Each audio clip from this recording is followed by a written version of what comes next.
I am Mohammad Shahbaz Khan, your science instructor. उम्मीद करता हूँ आप सब लोग घर पर खैरियत से होंगे और जो डेली डायरी आपको असाइन की जा रही है वो आप लोग कर रहे होंगे। प्यारे बच्चों, छुट्टियाँ आप लोगों ने वेस्ट नहीं करनी। जो काम आपको असाइन किया जा रहा है वो आपने अच्छे से उसको करना है, अपनी स्टडी को सीरियस लेना है। तो चलते हैं आज के टॉपिक की तरफ। डियर स्टूडेंट्स, आज का हमारा टॉपिक है chapter number 4, human digestive system. जैसे कि आपको पता है, हम ये पूरा चैप्टर ऑलमोस्ट डिस्कस कर चुके हैं। कल हमने डिस्कस किया था बीलीफ 4.4, जिसमें हमने पार्ट ए डिस्कस किया था। इसमें जो हमारे पास टॉपिक था वो डायरिया का था, जिसमें हमने सिम्टम्स, कॉजेज और ट्रीटमेंट्स के बारे में भी डिस्कस किया था। कुछ कंडीशंस डायरिया के बारे में डिस्कस की थी। एज इट इज आज भी हमारे पास कुछ मेजर डाइजेस्टिव डिसऑर्डर्स ही हमने डिस्कस करने हैं जो पार्ट बी में आते हैं बीलीफ 4.4। वो आपके पास आएंगे कॉन्स्टिपेशन एंड अल्सर। तो आज हम कॉन्स्टिपेशन और अल्सर को डिस्कस करेंगे, उनके सिम्टम्स को डिस्कस करेंगे, उनके काजेस को डिस्कस करेंगे और साथ उसकी कुछ ट्रीटमेंट्स उनको भी डिस्कस करेंगे।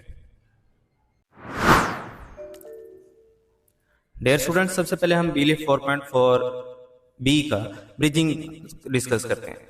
अब ब्रिजिंग में आप अगर देखें, यहाँ लिखा हुआ है during diarrhoea the stool is watery because of large intestine does not absorb enough water.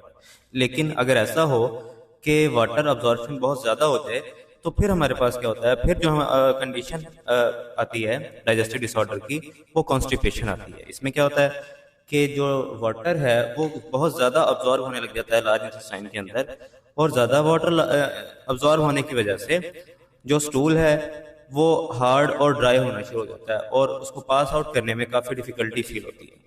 इसकी कुछ सिम्टम्स हैं, जैसे आप देख सकते हैं hard and dry stool.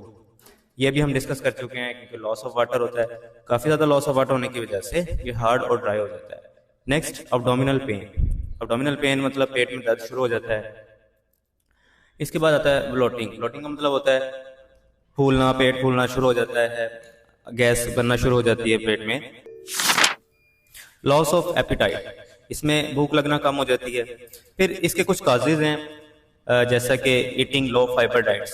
Low fibre diets खाने से जो आप कंस्टिपेशन है वो बनना शुरू हो सकती है। Insufficient water intake. Insufficient water intake का मतलब है कि पानी का कम पीना, ये भी एक बहुत बड़ा काज होता है कंस्टिपेशन के लिए। ट्रीटमेंट जैसे कि कॉजेज हैं, तो कॉजेज को ही हम ओवरकम करते हुए ट्रीटमेंट्स देखते होते हैं। इसमें ड्रिंक प्लेंटी ऑफ वाटर, मतलब आपको बहुत ज़्यादा पानी पीना चाहिए, और इसके साथ साथ लो फाइबर डाइट की वजह से क्योंकि ये होता है तो आपको फाइबर रिच फूड जो है वो इनटेक करने चाहिए, लाइक फ्रूट्स, वेजिटेबल्स वगैरह, इस तरह। इसके बाद सेकंड जो हमारी डिजीज थी, डिसऑर्डर था अल्सर। अल्सर कहते हैं स्टमक के अंदर जख्म बन जाना। इससे क्या होता है, स्टमक के अंदर अल्सर प्रोड्यूस होना शुरू हो जाता है। जख्म बनने से जो डाइजेस्टिव डिसऑर्डर है वो बनना शुरू हो जाते हैं।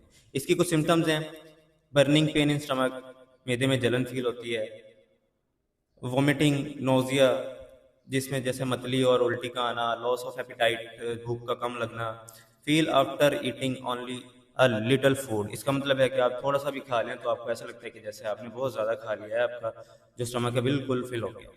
कुछ काजेज हैं इसके। काजेज, जो मेन काज है, सबसे बड़ा काज, वो हेलिकोबैक्टर पाइलोरी है। ये एक ऐसा बैक्टीरिया है जो कि इन्फेक्शन क्रिएट करता है आपके स्टमक में जाके, और स्पाइसी फूड काफ़ी ज़्यादा खाने की वजह से भी आपको अल्सर बनना शुरू हो जाता है।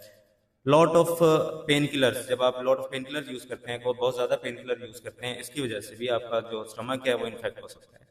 और स्ट्रेस एंड इरेगुलर ईटिंग, आपको कोई हैबिट इस तरह की बन जाती है कि आप जब दिल करता है आप खा लेते हैं, तो इस वजह से भी आपकी जो स्टमक है वो डिस्टर्ब होता है और उसमें अल्सर क्रिएट होता है।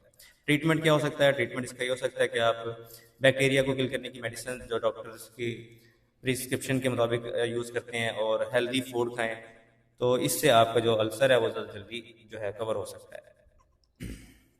इसके साथ साथ आप ये देख सकते हैं फॉर्मेटिव चेक में 2 क्वेश्चन लिखे हुए हैं, हाउ कंस्टिपेशन इज काज। तो आपने यहाँ काजेज लिखे हैं कंस्टिपेशन के, और काजेज लिख रहे हैं यहाँ पर अल्सर के। 2 आपको क्वेश्चन दिए हैं।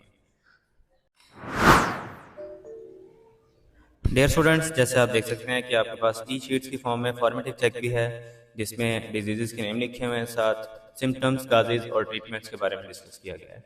तो ये आपने खुद सॉल्व करनी है। जैसे कि आप टॉपिक पढ़ चुके हैं तो आप इस काबिल होंगे कि आप इसको सिंप्लीफाई कर सकते हैं, खुद सॉल्व कर सकते हैं। और इसी के साथ साथ आपके पास कुछ फॉर्मेटिव चेक के साथ साथ थ्राइव भी है। थ्राइव में भी कुछ क्वेश्चन आपको प्रोवाइड किए गए हैं। जैसे ये आप देख सकते हैं कि थ्राइव बेस में 2 क्वेश्चंस आपको गिवन है।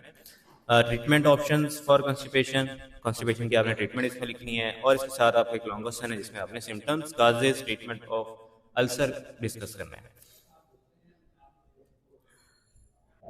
ओके डियर स्टूडेंट्स, उम्मीद करता हूँ आपको आज का लेक्चर समझ आया होगा।